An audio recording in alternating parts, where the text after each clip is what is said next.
Hi అండి. మన ఈ బుడ్డి చిట్టి తల్లి వర్ణవి మూవీ ప్రమోషన్స్ కూడా స్టార్ట్ చేస్తుంది. చాలా హ్యాపీగా ఉంది. తనని యూజ్ చేసుకొని మూవీ ప్రమోషన్ చేయడం చాలా హ్యాపీగా ఉంది. అసలు ఆ చిరంజీవి గారితో మాట్లాడేటప్పుడు అండి ఎంత క్యూట్గా మాట్లాడుతుందో, అసలు ఆ స్మైల్ కానీ నిజంగా నాన్న నీకు నాదిష్టే తగిలిద్దాం ఎన్నిసార్లు చెప్తున్నానో కానీ అంతగా హార్ట్కి అయిపోయావు నువ్వు. సీరియస్గా నీకు దేవుడు భగవంతుడు అంతా మంచిగా చేస్తాడు. మీ అమ్మ నిన్ను చాలా గర్వించే రోజు వస్తుంది. ఎన్నిసార్లు చెప్పినా మాట తక్కువే. నిజంగా నువ్వు 4 సంవత్సరాల చిట్టి తల్లివి ఎంత పర్ఫెక్ట్గా అంత ఫ్లూయెంట్గా మాట్లాడుతున్నావు తల్లి. ఈ డ్రెస్సులో అయితే అచ్చం నెమల్లానే ఉన్నావు.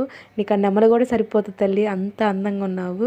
బుడ్డి తల్లి చిరంజీవి గారితో సాంగు పాడిన విధానం కానీ అక్కడ అందరిని నవ్విస్తున్నావు నువ్వు. ప్రపంచం మొత్తం నిన్ను గుర్తుపట్టే స్టేజ్కి వచ్చేసావు తల్లి. ఇంకా నీకు మంచి మంచి ఫ్యూచర్ ఉండాలి. ఎన్నిసార్లు ఆ మాట చెప్పినా కూడా తక్కువే. మీ అమ్మ నిన్ను చూసి ఎంత హ్యాపీగా ఫీల్ అవుతుందో కానీ.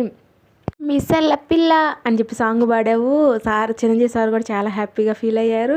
ప్లస్ ఆయన మీద నువ్వు జోకులు వేస్తూ నవ్వుతూ ఉంటే అబ్బా చిలిపి పిల్ల అల్లరి పిల్లలా ఉంది అని చెప్పనని సార్ మాట్లాడిన విధానం కూడా అసలు నవ్వుతూ ఉన్నా కూడా ఎంత స్మైల్ బాగుందండి నన్ను అనేది. గాడ్ బ్లెస్ యూ తల్లి. దిష్టి తీయించుకో ఇంటికి వెళ్ళిన తర్వాత. Subscribe my channel. ఈ వీడియోస్ అన్నీ లాస్ట్ ఇయర్ తీసుకున్న వీడియోస్ అండి. అప్పుడు అప్లోడ్ చేయడానికి కొంచెం నాకు వీలు లేక పిల్లలతో కొంచెం కుదరక ఇప్పుడు అప్లోడ్ చేస్తున్నాను. ఆదరించండి అందరూ ప్లీజ్. సపోర్ట్. వరుణవి అంటే చాలా ఇష్టం. వరుణవికి మంచి ఫ్యూచర్ ఉండాలని నేను మనస్ఫూర్తిగా కోరుకుంటూనే తన గురించి వీడియోస్ చేస్తున్నాను. నేను చెప్పే విధానం కానీ మీకు నచ్చితే please support my channel. Me support నాకు చాలా అవసరం అండి. అంటే ఫస్ట్ భయంతో వీడియోస్ పెట్టాను.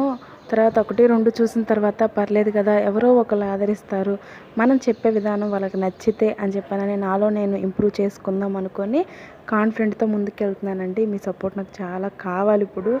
Please support my channel.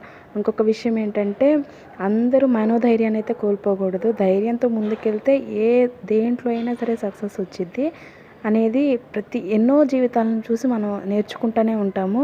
Example నేను కూడా నాకు సక్సెస్ వచ్చినాక నా గురించి ఫుల్ డీటెయిల్స్ నేనైతే చెప్తాను. Please support my channel.